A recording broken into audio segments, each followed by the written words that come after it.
Too many people looking for identity and value, and they're looking for it in all the wrong places. They look for it in what they do, who they know, what they own, what they look like. And I think that we need to do our best to look as good as we can. All I can say is take what God's given you and do the best you can with it. But don't be comparing yourself with somebody else. If you quit, whatever you were trying to accomplish can never happen. If you quit, there is no chance of it popping back up again, coming back later. Quitting is guaranteed failure. When you're trying, you're going to fail. You have to make sure that your dreams and goals are so big that not accomplishing them is not an option. When someone closes a door in your face, God allows them to close the door in your face. All God wants you to do is walk up the hall, because I can promise you, he got a better door that he wants you to go through than the one that got shut in your face.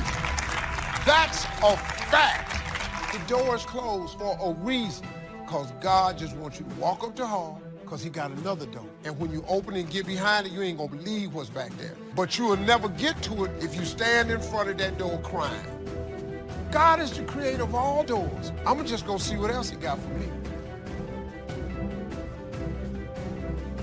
Either you take on the shape of your environment or you resist it and transform by the renewing of your mind.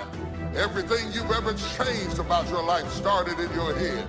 It started in your head. It started in your mind. It started with a decision. It all starts in your mind.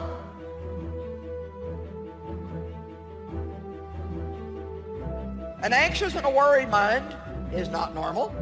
But you know what? You're going to worry until you finally realize that it's useless. It doesn't help your problem. It doesn't solve your problem. All it is us saying, I think if I think about this long enough and worry about it long enough, I can figure something out. That's not going to work. Now, in trying to achieve your life's goals, would you prefer to fight against this great force? Would you want to struggle against this mighty power? Or would you rather enlist this great power in your cause and make the inevitable work for you instead of against you? Time is that great power I'm talking about. Time is the mightiest force in the world, or even in the universe. Why would you ever choose to fight time when you could have time on your side? Who wouldn't want to harness the great river of time that flows through all of life? Why wouldn't you want to use the power of time to generate power in every area of your existence? To charge your every aspiration with lightning bolts of electricity? To turn the turbines of your hopes and dreams? Well, there is only one way to make time work for you, not against you. And that's with patience. So I want to challenge you to waste no more effort wrestling with other people. Your destiny, your future is not predicated on the decision of someone else. You've wasted too much of your life trying to change other people's mind about you. It doesn't matter what they think about you. God is not going to bless you by their opinion. God is going to bless you by how you see yourself.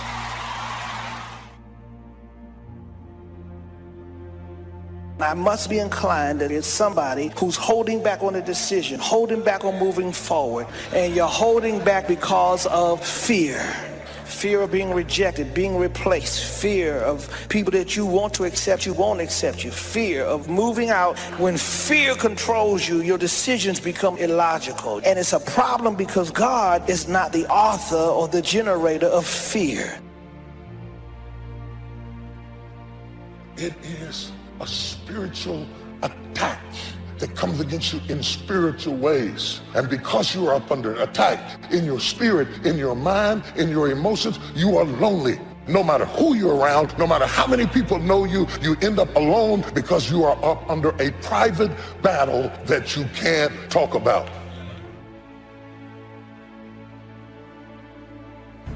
Just start acting like you're blessed, talking like you're blessed, thinking like you're blessed, dressing like you're blessed. If you will put actions behind your faith, one day you will see that become a reality. You cannot go around thinking that you've reached your limits. You're going to become what you believe.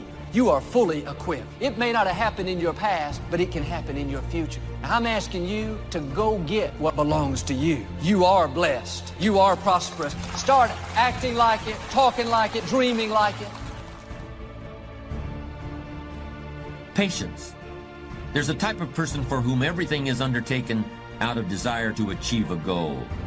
They exercise in order to get in shape. They start a business in order to make money. I'm sure that some of these people are very successful, and they are certainly highly organized. A person of truly strong character sees success as an adventure, not as a point with an estimated time of arrival. Impatient thinking can lead a person into some very big mistakes.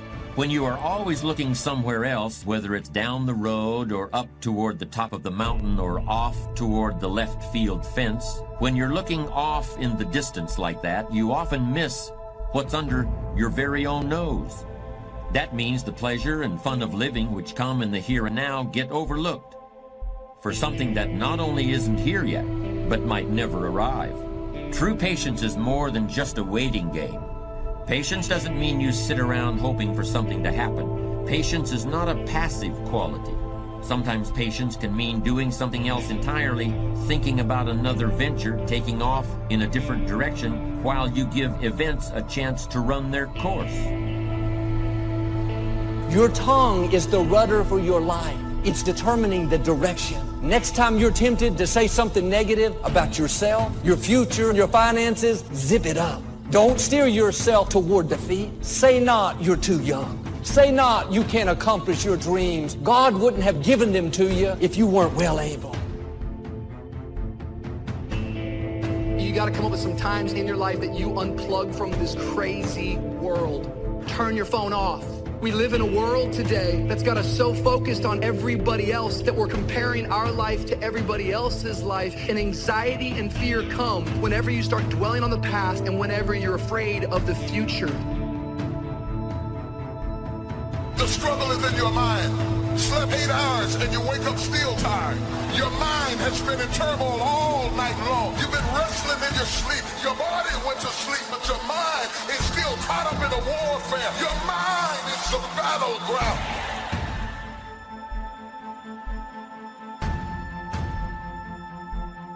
Don't live frustrated, thinking that there's something wrong with you, trying to prove to them who you are, trying to convince them to affirm you. Let it go. There's nothing wrong with you. If you had to have it, they would give it. Since you don't, shake it off. Keep your head held high. Your value doesn't come from people. It comes from your Creator. It's strange, but young people have a much more difficult time with patience than people who have more experience in the world. It seems like the older people get, the more able they are to wait, despite the fact that sometimes they have considerably less time to wait in.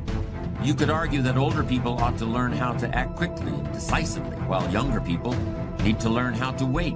When you're young, you really have just about all the time in the world, and you just can't wait to use it. For a young person to have patience is a rare and powerful thing. How can we explain that impatience of the young? Maybe it's because when you're a teenager or in your early 20s, 1 year seems like a very long time. But more mature individuals can actually look back 10 or 20 or even 30 years, and they can use the knowledge they've gained to create patience and a sense of perspective.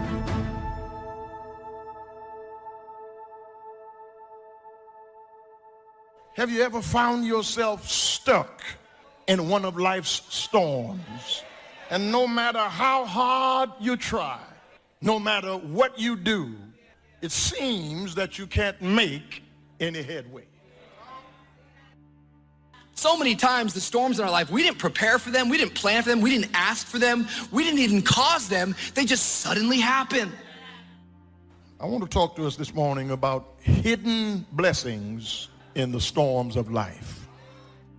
Each of us this morning is in either one of 3 situations. You are either headed towards a storm, or you are just coming out of a storm, or you are in a storm right now. But whatever your situation, God is in control. Storms come suddenly, but God is not surprised. I still believe that things can turn around for me. I still believe that this is not my final position. I still believe that my family can get better. I still believe that if I lose this job, there is another job for me. Still believe that my marriage is not over. Turn to your neighbor and say, you got to keep your hope. Flop somebody and say, I believe. Is there anything you believe in that you'll sweat for, that you'll work for, that you'll labor for, that you'll commit yourself to?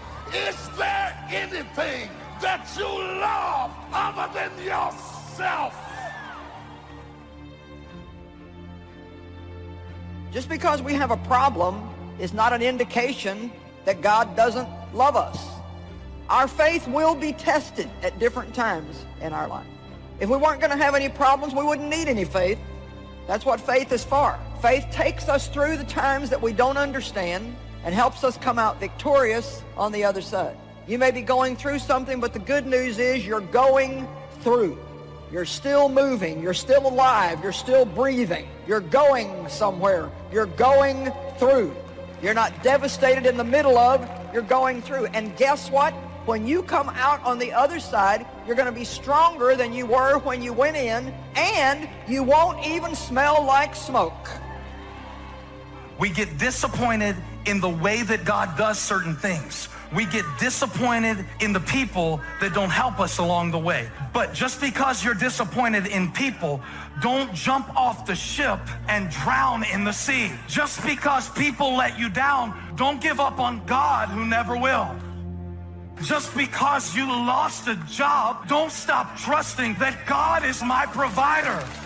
Sometimes you have to go through something to really get your insight, to find out who you really are, to find out what you really got, to find out that you're tougher than you thought you were, to find out that you can do more than you thought you could do.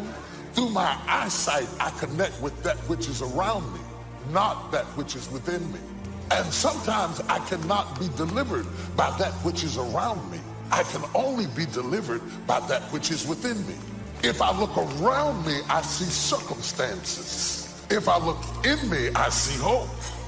So sometimes in order to really get your focus, you have to shut down your eyesight to build up your insight. Shut your eyes to what you see and turn on your insight to what you believe. You can't help victims when you see yourself as a victim. You have to announce your recovery to yourself. You gotta command yourself, get up out of this hospital bed and start to move it. Clarity. Because when you get in a storm, you become real clear of what matters and what does not. When you get in a storm, you're not trying to say, oh my God, let me get my Gucci bag. No, no, no. When you're in a storm,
you get clarity as to what matters. Your priorities come into view when you're in a storm.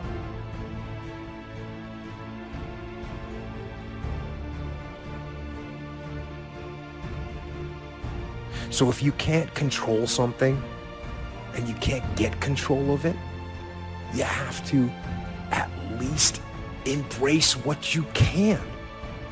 There's only so much you can do, and you cannot completely eliminate it. But you can't control it, so why are you going to worry about it? Why are you going to stress about it?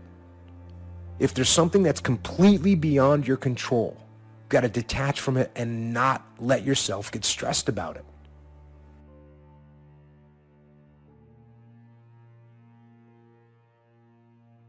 Dreams without goals remain dreams, just dreams, and ultimately fuel disappointment. Dreams without goals, yearly goals, life goals, daily goals, monthly goals, hourly goals, goals on the road to achievement cannot be achieved without discipline and consistency. You understand?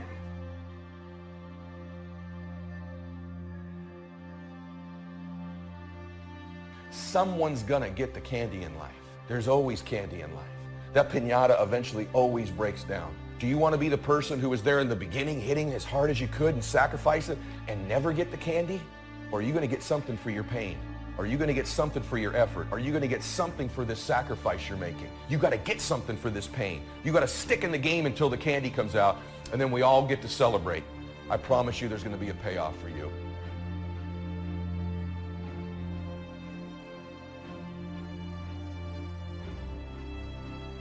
The big challenge is to make something out of each opportunity. Now, if winters are always going to occur in our life, shouldn't we benefit from them too? Come the next winter, you could be on the inside looking out, seated by a warm fire, the company of a good friend, and those unique feelings of security in spite of the circumstances or the season.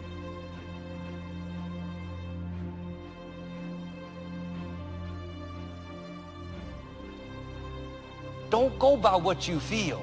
Your feelings don't always tell you the truth. Your emotions will try to convince you that it's never going to work out. Your mind will tell you all the reasons it's not going to happen. Look how big those obstacles are. Walk by faith.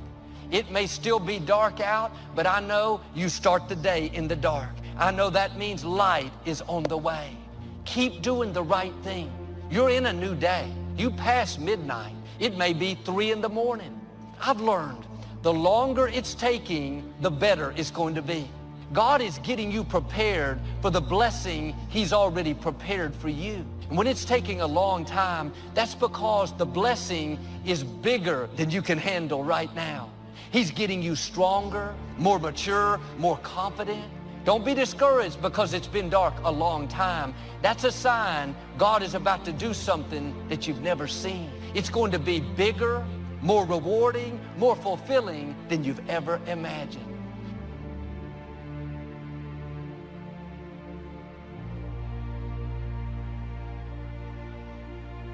You have to be honest with yourself and truthful with yourself. And I think a lot of times what it is for me, I was expecting things from people that I wasn't giving to people. And so that's very selfish. You know, so I had to look at myself and say, you know what, this part of my personality needs to be changed. It needs to be fit. So it's that reality that you have to have with yourself and that truthfulness and not knowing that it doesn't make you weak by admitting these things. It doesn't make you less by admitting these things.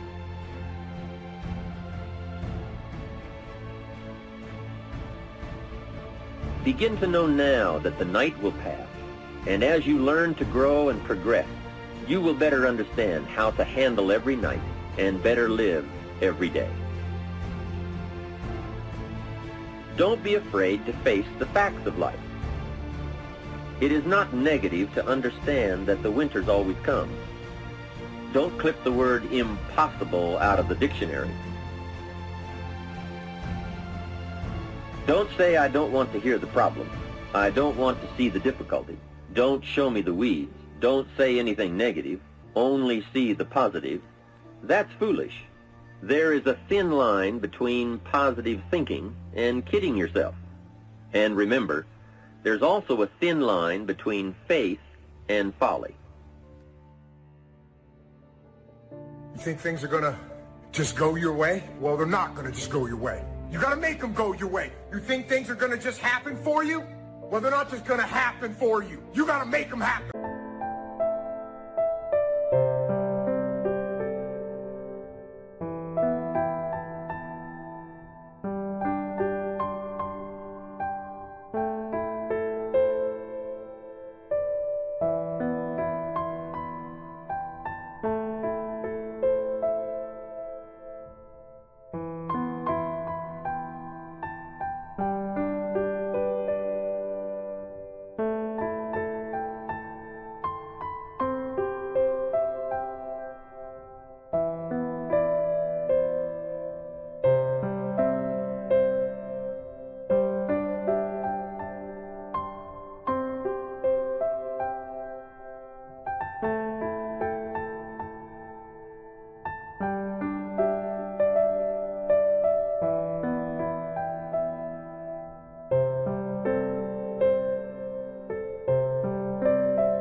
whatever you cultivate, whatever you feed, that's what's going to grow in your life.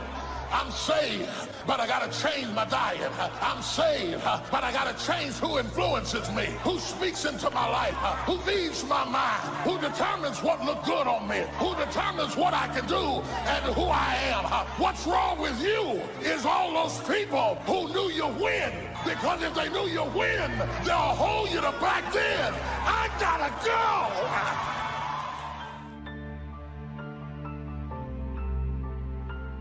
Because whatever you identify as the source of your stress determines what you consider the source of your peace. And that's why I don't like to blame people for my stress. Because if people brought me the stress, then I need people to change for me to have peace. But I'm past the point in my life of wanting for people to have to act a certain way, for me to have peace in my own heart. Wisdom, like the learning capacity of the human brain, is infinite. There will always be more to know, and there will always be plenty of room in your brain for everything you learn. Life is a paradise, really, if you're a person who genuinely wants wisdom. We all want to be successful, and I'm certainly in favor of that, but I've known some people who literally wanted all the money they could get. Not what the money could buy, but the money itself. Wanting all the money in the world is like wanting to know all there is to know in the world. Except the man who wants all the money is miserable. He'll never get it all, and he'll never think he has enough.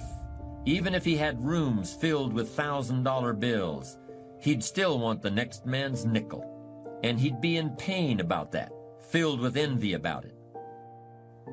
The man who wants wisdom also wants to look back over his shoulder at the other guy, but he just wants to see what the other guy is reading. And if the other guy is reading a book he hasn't read yet, he's actually happy about it. He looks forward to reading it himself. You don't have to give up something in order for me to have it. You can give me your wisdom and now I'll have it, but you still have it too. When one person shares wisdom with another, neither person is diminished. In fact, both are made wiser. Giving and taking is such a basic experience for most of us, but the whole concept of giving and taking doesn't really apply to wisdom. There's no giving and taking, there's only sharing. Unlike the other things people hunger for, wisdom is very hard to visualize. We could imagine rooms full of money, but how can you picture a room full of wisdom?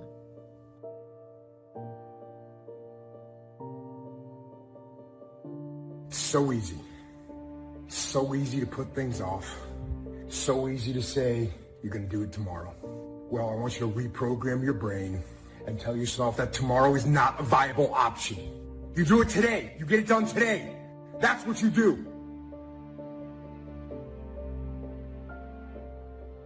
It's not what's happening to you that's hurting you. It is the threat of what could happen to you that is stealing every good day you got. You can't enjoy the good days because the enemy is threatening you, so you don't get any peace when things are well, and you don't get any peace when things are bad. Because when things are good, you're worried about them going bad. And when they're bad, you're dealing with what bad happened, and you haven't had any rest. You've had sleep, but you haven't had rest. You're tired when you get up. You're tired when you go down. You are up under attack.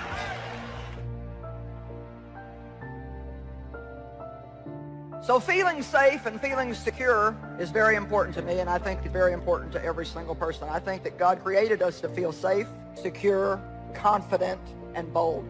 Your soul maybe has it blocked, but God did not create you for fear and worry and insecurity and a lack of confidence and extreme shyness and extreme timidity.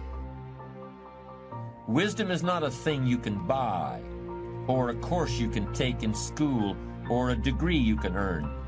Wisdom is not really something you can get from another person, yet you can gain some wisdom from everyone you meet.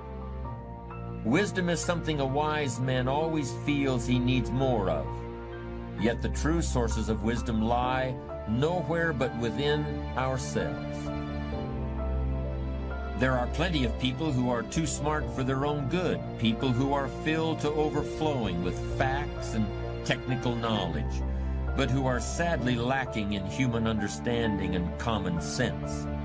What is this thing you call common sense? What is this stuff you call human wisdom? What is this thing you call strong character? I've seen people who have everything you could possibly want, every object you could dream of, everything you can drive down the street or sail on the ocean.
Fly through the air, but on the inside, where the real person lives, they're broke. They haven't got anything. They haven't got a clue. The rest of us must look around us for wisdom, and look for it in everything we read and in everything we do and in everyone we meet. And most of all, we must look for it in ourselves. Perhaps more than any other element of strong character, wisdom is a quality that we must earn and learn on our own. Yes, wisdom is a unique component of character. If you don't have it, nobody can tell you what it is. And if you do have it, probably you'll be wise enough never to say, "I'm a wise person." Part of wisdom is knowing what you lack and looking for it and asking for it. Another part of wisdom is knowing, at the same time as you ask, that there are no final answers. There are always more questions. There are always more things and people you don't now know and haven't yet heard of or seen. So you may have that retirement package. You may have the medical benefits, the pension, the Sunbelt home, and a steady income you can live on. What good is it if you're isolated? And I don't mean just physically alone. I mean isolated from a real sense of connection with what's come before and with what lies ahead. It's here that wisdom provides very real, very practical benefits. It's wisdom that provides a sense of life's value and assurance that all the effort has been worthwhile. There's no question that we must take care of our material needs, but a fulfilled life requires meaning as well as substance. Wisdom is the fruit of experience. Experience is something everyone gets if they live long enough, but not everyone knows what to do with it. Wisdom comes from seeing the world and the people in it, and from noticing patterns and connections, and from using what other people let you see of themselves in order to understand your own self.